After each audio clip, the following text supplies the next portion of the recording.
మయూఖ శ్రోతలకు స్వాగతం. ఈరోజు చదవబోయే కథ పేరు మిమ్మల్ని కలిశాక. ఇది మలుపు అనే పేరుతో ప్రచురించబడిన కథ. బ్లాగ్ సెర్చ్ సౌలభ్యం కోసం పేరు మార్చడం జరిగింది. సార్, మిమ్మల్ని కలవాలట. విజిటింగ్ కార్డు తెచ్చి టేబుల్ మీద ఉంచాడు పిఏ.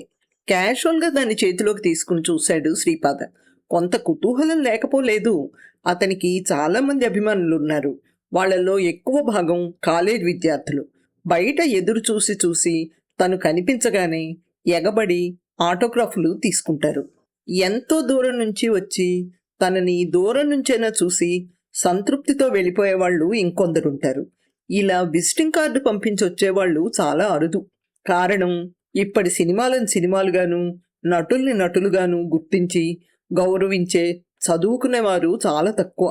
అతని దృష్టి కార్డు మీద అక్షరాల వెంబడి పరిగెత్తింది. కె స్వరూప, ఎంటెక్. పేరు దగ్గరే ఆగిపోయింది అతని ఆలోచన. చాలా పరిచితమైన పేరు. ఎక్కడ విన్నాడు? ఎంత ఆలోచించినా గుర్తురాలేదు. రమ్మను పిఏకి చెప్పాడు. అతను వెళ్లిన కొద్దిసేపటికి స్ప్రింగ్ డోర్ తెరుచుకుంది.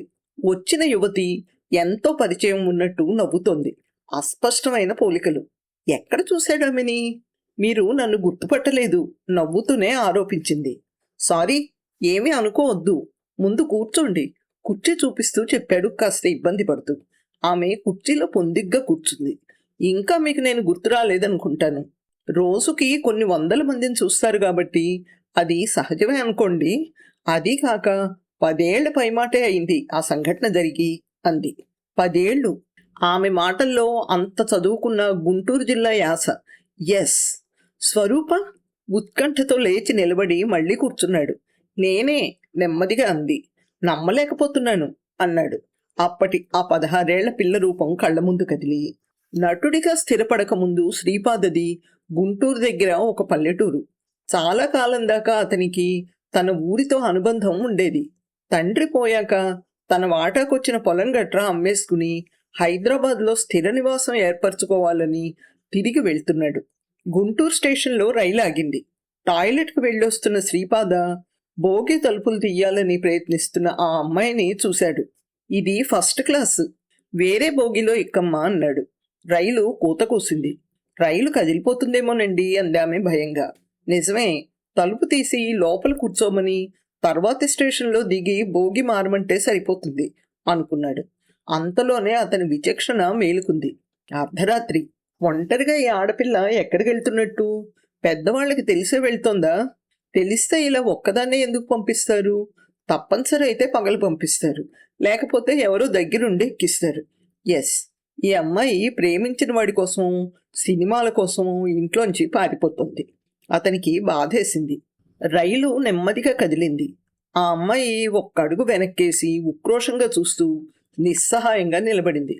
రైలు దాటిపోయిందని తిరిగి వెళ్ళిపోతుందా, లేక ఇంకో ప్రయత్నం చేస్తుందా?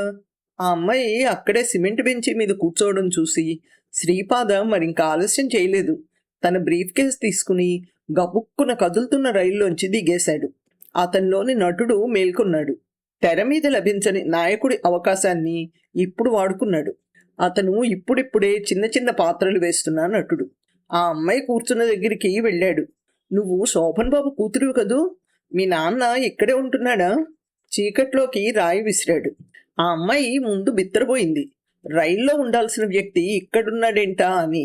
తర్వాత ఆ ప్రశ్నకి తెల్లబోయింది. శోభన్ బాబు గారు ఇక్కడెందుకుంటారు? అమాయకంగా అడిగింది.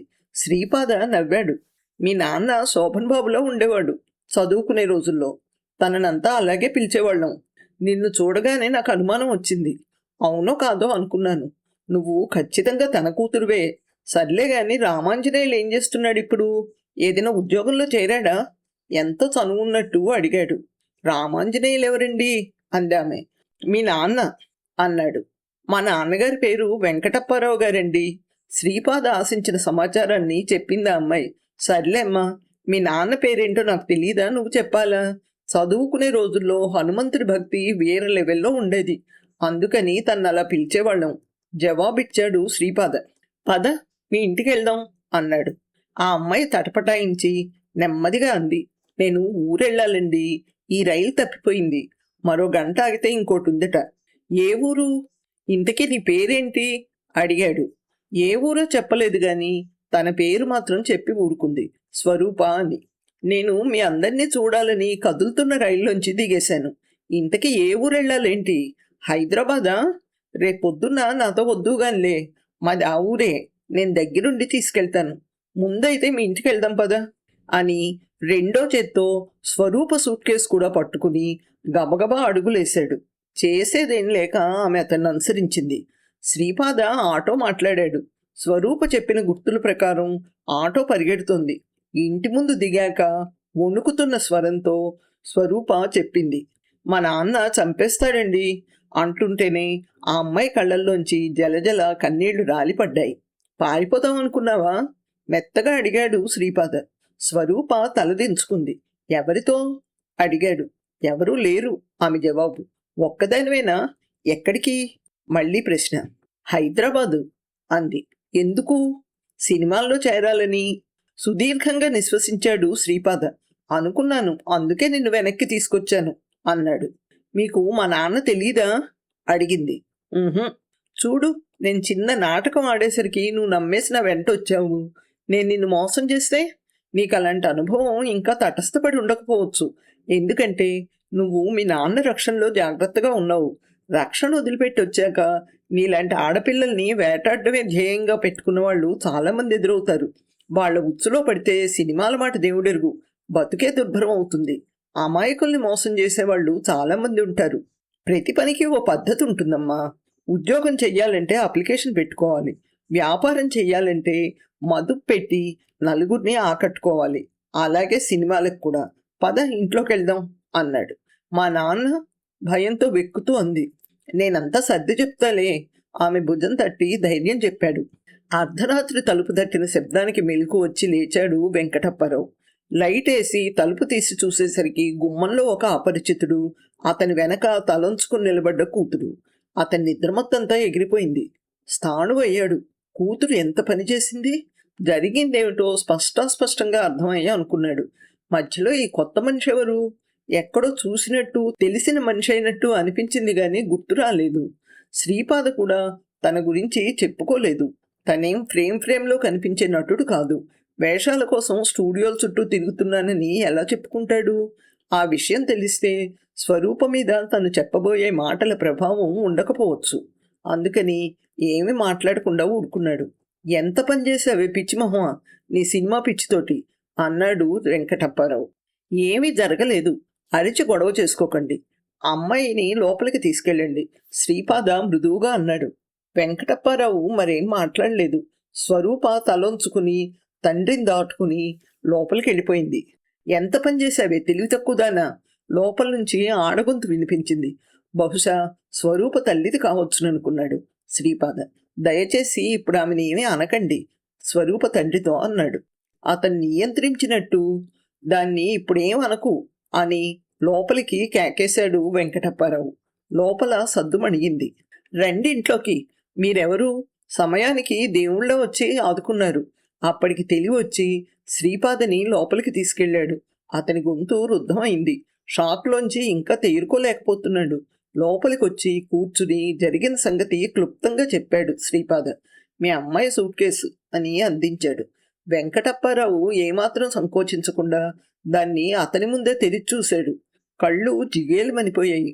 వడ్డాణం, కంటె, కాసుల పేర్లు, గొలుసులు, నెక్లెస్లు, గాజులు పెట్టి మూసేస్తూ హిస్టీరిక్గా ఏడవసాగాడు. ఇంత డబ్బుతో ఇల్లుదిలిన పిల్ల క్షేమంగా తిరిగి రావడం నమ్మశక్యంగా లేదతనికి. మీరు నిజంగా దేవుడు. 2 చేతులు ఎత్తి శ్రీపాదకి దండం పెట్టాడు. అతని భార్య వచ్చి శ్రీపాద కాళ్ళు అంటుకుంది. రిలాక్స్ అవ్వండి, ఏమీ కాలేదు కదా ఓదార్చాడు శ్రీపాద. తెల్లారేదాకా ఉండి బయలుదేరాడు. వెళ్లే ముందు స్వరూపను పిలిచి చాలాసేపు మాట్లాడాడు అతను. నిన్ను బాగా చదివించాలని మీ నాన్నకి చెప్పాను. కనీసం గ్రాడ్యుయేట్ అవ్వు. తర్వాత పూనా ఫిల్మ్ ఇన్స్టిట్యూట్ ఉంది, అక్కడ చేరు. నటన, దర్శకత్వం ఏది కావాలంటే అది నేర్చుకోవచ్చు. అప్పుడు దర్జాగా సినిమాల్లో చేరొచ్చు. సరేనా అన్నాడు. అంతేకాదు సినిమా వాళ్ళ విజయాపజయ కథలు కూడా చెప్పాడు. పెద్దగా చదువుకోకపోవడం చేత కోట్లు సంపాదించి కూడా సావిత్రి నిలబెట్టుకోలేకపోయిందని, కాంచనమాల కోర్టు కేసులో ఇరుక్కుని పిచ్చిదైందని చెప్పాడు. చిరంజీవి ఫిల్మ్ ఇన్స్టిట్యూట్లో నేర్చుకుని వచ్చాడని, రాజేంద్ర ప్రసాద్, రాజశేఖరు, శోభన్ బాబు ఇంకా చాలామంది పెద్ద చదువులు చదివి ఈ రంగంలోకి వచ్చారు, వాళ్ళంతా మంచి విజయాలు సాధించారని ఎన్నో విషయాలు వివరించాడు. పెద్ద చదువులు లేక ఎందరో నటీమణులు మరొకరి మీద ఆధారపడుతూ మోసపోతున్నారని వివరించి చెప్పాడు. ఆమెకి ఎంతవరకు అర్థమైందో తెలియదు గాని మౌనంగా వింది, రెప్పలార్చుకుని మరీ వింది. ఆమెని చదివించండి. వ్యక్తిత్వాన్ని ప్రకటించుకోవాలన్న కోరిక అందరిలో ఉంటుంది, కొంతమందిలో అది చాలా బలంగా ఉంటుంది. స్వరూపలో కూడా. అలాంటి వాళ్ళు ఒక చట్రంలో ఇమడరు, వాళ్ళు ఇమిడే చట్రాన్ని మనమే తయారు చేయాలి. చదువుకుంటే లోకజ్ఞానం వస్తుంది, ప్రపంచం అంటే ఏమిటో తెలుస్తుంది, కొత్త గమ్యాలు ఏర్పడతాయి, సినిమా మోజు నుంచి దృష్టి మళ్ళుతుంది. అలా కాకపోయినా ఏదేమిటో తెలుసుకునే తెలివి వస్తుంది అని స్టేషన్ దాకా వచ్చిన వెంకటప్పారావుకి చెప్పాడు ఒక పాఠంలా. పిల్లలు తప్పు చేస్తే పాఠాలు గుణపాఠాలు పెద్దవాళ్ళకే ఉంటాయి. ఆ తర్వాత ఆ విషయం శ్రీపాద జ్ఞాపకాల సరళిలో వెనక్కి పడిపోయింది. ఈలోపు అతను సహాయ నటుడిగా, ప్రతినాయకుడిగా ఎన్నో మెట్లెక్కి చివరికి నాయకుడిగా విజయకేతనం ఎగరేశాడు. బావున్నావా స్వరూప? అదే ఊళ్ళో ఉంటున్నారా మీరిప్పుడు? అభిమానంగా అడిగాడు. అమ్మ నాన్న అక్కడే ఉంటున్నారు, నేను బెంగళూరులో ఉద్యోగం చేస్తున్నాను. ఎప్పటి నుంచో మిమ్మల్ని కలవాలని అనుకుంటూనే ఉన్నాను. మా కంపెనీ వాళ్ళు ఒక పని మీద కెనడా పంపిస్తున్నారు. మళ్ళీ తిరిగి వస్తానో రాను. జీవితంలో ఒక్కసారైనా మిమ్మల్ని చూడాలనిపించింది, వచ్చాను అంది. స్వరూప, ఇదంతా నిజమేనా? ఉక్కిరిబిక్కిరవుతూ అడిగాడు. అంతా మీ చలవే. దారి తప్పబోతున్న నన్ను, నా జీవితాన్ని మార్చారు. నన్నింత దాన్ని చేశారు. ఆ రోజు మీరు గాని తటస్థపడకపోతే. దుఃఖంతో స్వరూప గొంతు పూడుకుపోయింది. మీ అమ్మ నాన్న కులాసాయ? శ్రీపాద మాట మార్చాడు. ఆ వెంకటేశ్వరుడే మీ రూపంలో వచ్చాడని నాన్న నమ్మకం. రోజు పూజలో మీ పేరు కూడా చెప్పిస్తాడు అని నవ్వింది. శ్రీపాద ఇబ్బంది పడ్డాడు. అసలు నువ్వు నన్ను ఎలా గుర్తుపెట్టుకున్నావు? అప్పట్లో నాకేం పాత్రలు లేవు కదా అన్నాడు. నాన్న మిమ్మల్ని తర్వాత రోజు పోల్చుకున్నాడు. మీ ఫోటో ఎక్కడ పడ్డా నాకు చెప్పేవాడు అంది. కావచ్చు, ఆ రోజున్న మనస్థితిలో తన్ని గుర్తుపట్టినట్టు చెప్పడం మర్చిపోయాడేమో. మీరు వెళ్ళాక చాలా గొడవైంది. నాకు మేనర్గా ఉండేది. వెంటనే మా అత్తయ్యని పిలిచి ముహూర్తం పెట్టించమని అమ్మ గోల చేసింది. మీరే మంత్రం వేశారో గాని నాన్న ఆవిడ మాట వినలేదు. నన్ను కాలేజీలో చేర్చారు. అప్పటికి మా బావ బిఏ డింకీలు కొడుతున్నాడు. నన్ను ఇంటర్లో చేర్చారనేసరికి అతనికి చాలా కోపం వచ్చింది. ఆ వేసవుల్లోనే వాళ్ళు మరో సంబంధం చూసి చేసుకున్నారు. నేను చదువులో పడిపోయాను. మార్కులు, ర్యాంకులు అనే ప్రభంజనంలో కొట్టుకుపోయాను. క్లాస్ టాపర్గా ఉండడం, చాలా అందంగా ఉండడం, ఈ రెండిటి వల్ల నన్ను నా ఫ్రెండ్స్ బాగా పొగిడేవారు. నేను గుర్తింపు కోసం, పొగడ్తల కోసం పడ్డ ఆరాటం చల్లబడిందనుకుంటా. సినిమాల్లో నటించి గొప్పదాన్ని అనిపించుకోవాలన్న వ్యామోహం కరిగిపోయింది. కాలేజ్ చదువుతో పాటు తనని తను ఎంతగా చదివిందో చక్కగా విశ్లేషించింది. శ్రీపాద చాలా కుతూహలంగా విన్నాడు ఆమె మాటల్ని. ఆమె గొంతులో ఎక్కడో కించిత్తు దుఃఖం. నువ్వు పెళ్లి చేసుకోలేదా అని అడిగాడు. ఎన్నో సినిమాల్లో చేశారు, ఎన్నో హీరోయిన్ పాత్రల్ని చూశారు. ఆడపిల్ల మనసు మీకు అర్థం కాదా? నవ్వుతూనే అడిగింది. కానీ ఆమె కళ్ళల్లో పల్చటి కన్నీటి పొర కదలాడింది. చప్పుని కళ్ళద్దాలు తీసి మళ్ళీ పెట్టుకుంది.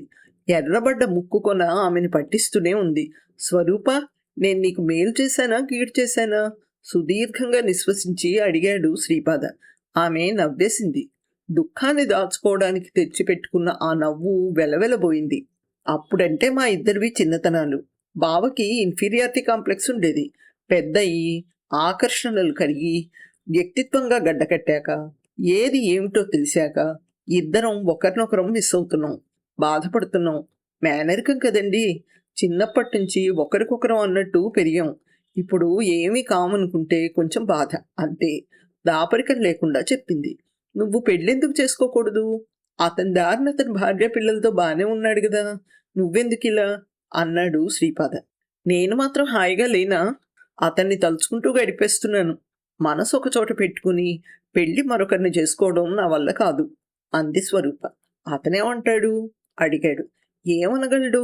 ఇద్దరం కలిసి ఆమెకి పిల్లలకి అన్యాయం చేయలేం కదా. తను మీలాగే చెప్తాడు పెళ్లి చేసుకోమని. కెనడా నుంచి వచ్చాక చేసుకుంటానని దాటేశాను. కులాంతరం మతాంతరం చేసుకోనని అమ్మ ఒట్టేయించుకుంది. ఎవరైనా పర్వాలేదు, పెళ్ళంటూ చేసుకుంటే తను సర్ది చెప్తానన్నాడు బావ అంది స్వరూప. అమ్మా నాన్నలు శాశ్వతం కాదు. నీ జీవితం చివరిదాకా రారు. నీ మార్గంలో నువ్వు ముందుకెళ్లాల్సినప్పుడు ఒంటరిగా కాకుండా ఒక తోడుతో వెళ్ళడం మంచిది. శ్రీపాద నచ్చజెప్పాడు. ప్రయత్నిస్తాను అంది స్వరూప. సరే గాని బెంగళూరు నుంచేనా రావడం, లేకపోతే మీ ఊరు నుంచా అడిగాడు. స్వరూప చెప్పింది. పద, మా ఇంటికి వెళ్దాం. ఇప్పటిదాకా నేను పనికొచ్చే పనేది చెయ్యలేదని నా భార్య నన్ను తిడుతుంటుంది. నిన్ను చూపించి మంచి సర్టిఫికెట్ ఒకటి కొట్టేస్తాను సీట్లోంచి లేస్తూ అన్నాడు. మీరు అడిగిన సర్టిఫికెట్ ఇప్పుడే ఇవ్వను. స్వరూప పెళ్లి చేసుకుని భర్తను తీసుకొచ్చి చూపిస్తే ఇస్తాను. అంతా విన్నాక అంది శ్రీపాద భార్య స్వరూపని అభిమానంగా చూస్తూ. ఆ అమ్మాయి బిడియంగా తలంచుకుంది. ఇప్పటి వరకు తన భవిష్యత్ ఏమిటన్నది ఆలోచించలేదు. ఇప్పుడు మళ్ళీ ఇతని మాటల వల్లే తన జీవితం మరో మలుపు తిరగనుందా అన్న ఆలోచన ఆమె మదిలో మెదిలింది.